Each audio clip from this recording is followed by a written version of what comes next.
Well, y'all, thank you for coming. We just finished a meeting. We had one earlier today in Horry County. We're going to Beaufort in a little while. And of course, the purpose is to prepare for what may happen.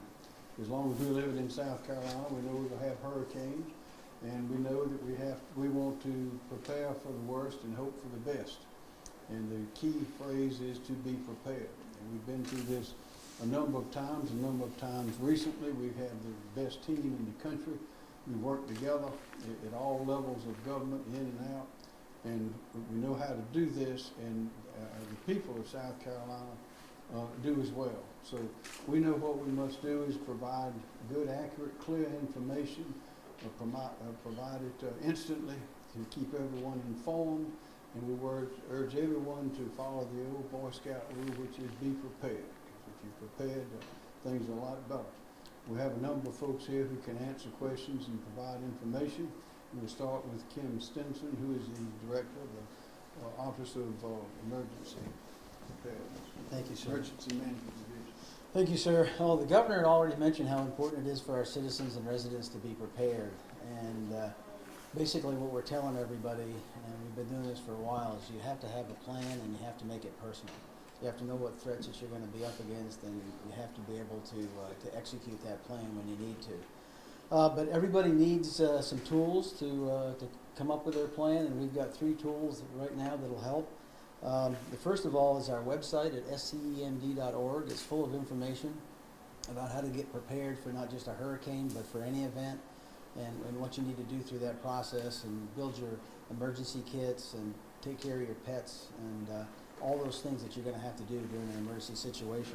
So our website is available, scemd.org, on a day-to-day basis for the preparedness piece. And then when we actually have an emergency, then we go into disaster mode, and then we start to put all kinds of information on the website, that pretty much one-stop shopping, everything that you're going to need to keep informed about what's going on during an actual response.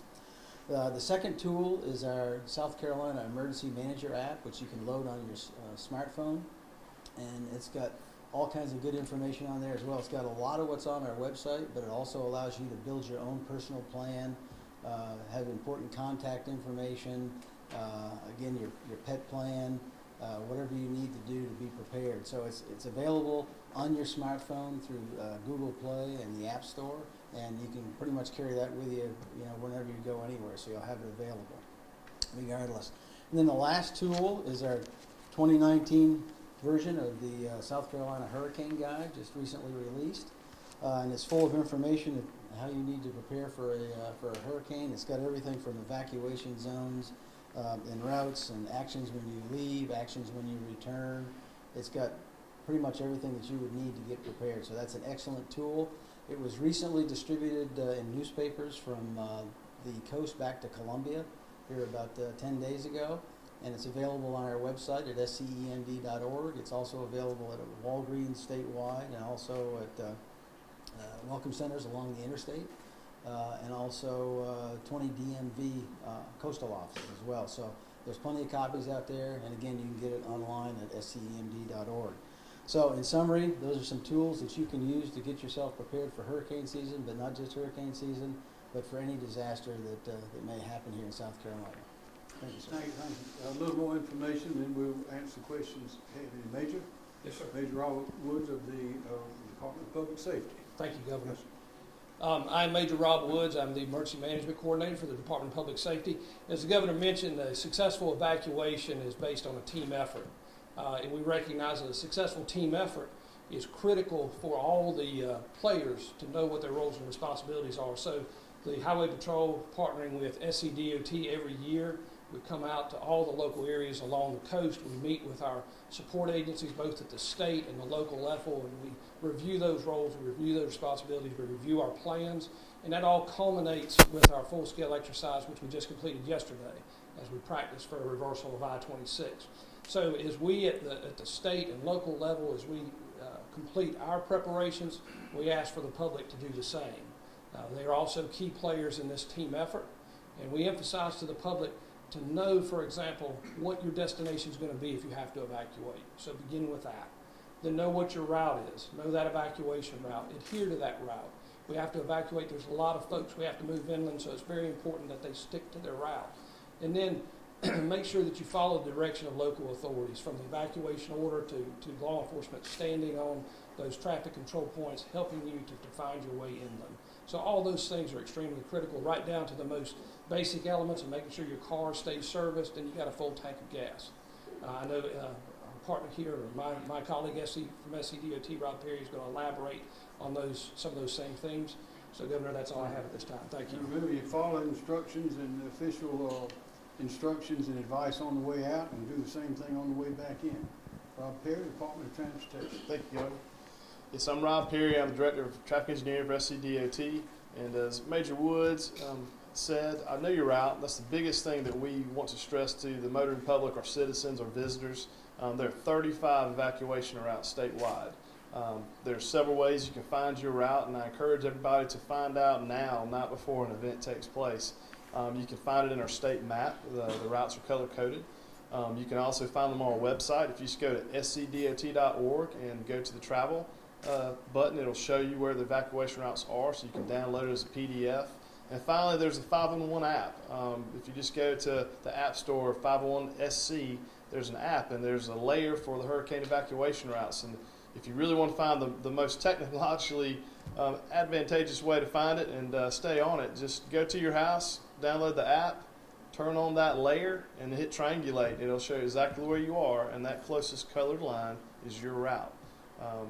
So with that, find that route and make sure you're ready. Thank you very much. And remember, it's easy to do it now when the winds are coming and the water's rising. It's hard to make all these plans then and to get all your stuff ready. But any questions anyone has, we're glad to answer them for you. Go ahead. I thought this was going to be a first. Bo Peterson, Coastal Coast. Yes, sir. Y'all learned a lot in the last few years, some really tricky hurricanes to gauge as far as evacuations. What do you know now that you didn't know then? How would I engage this year?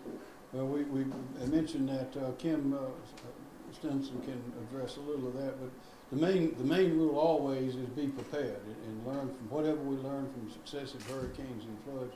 Work that into the plan, but it's always be prepared.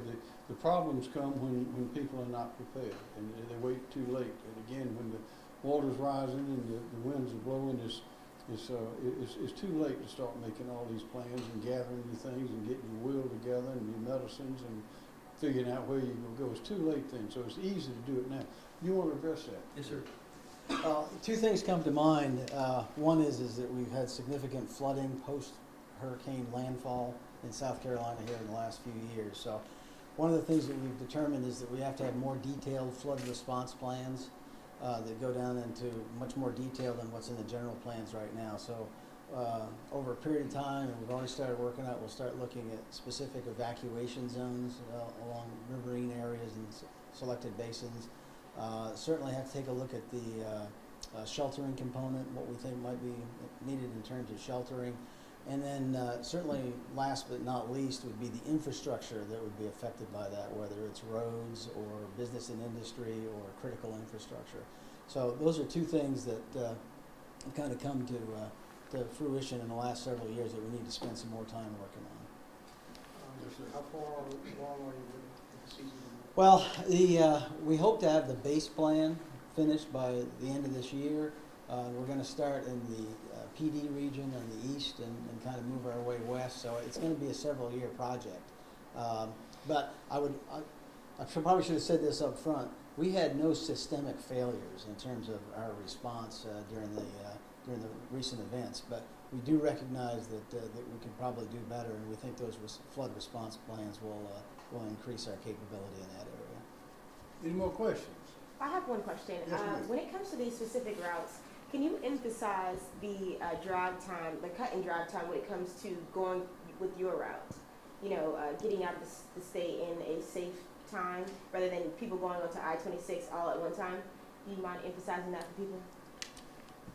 Sure. Well, obviously, we've got the overhead message board. So if you're on an interstate route, then you'll get travel times. And one thing that we have added to the plan this year is reentry, because it's not just about evacuating. We want to make sure that your citizens and visitors can get back safely once it is appropriate for them to come back safely. So we're going to message the travel times on the interstate. So if you're coming back from Georgia and North Carolina on I-95, it's going to tell you how long it's going to take you to get to Charleston, so you can make that informed decision on route. Now, on our other routes, our interstate, we don't have as many message boards. So what people need to understand is they're not going to be able to go at free flow speeds on these routes. You know, they might be going 30, 40 miles an hour.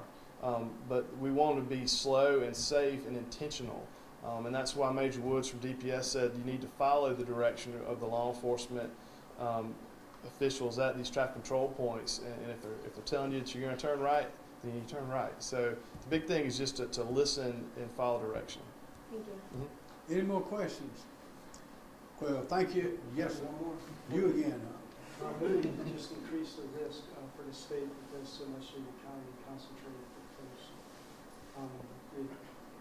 What can you do to mitigate that? Do you have any plans in place? Best thing we can do is to show that we are prepared. And we spoke of hardening school buildings and other things, new construction that we know for certain we'll be able to use in above Category 3 hurricanes, but it's all a question of preparedness and response.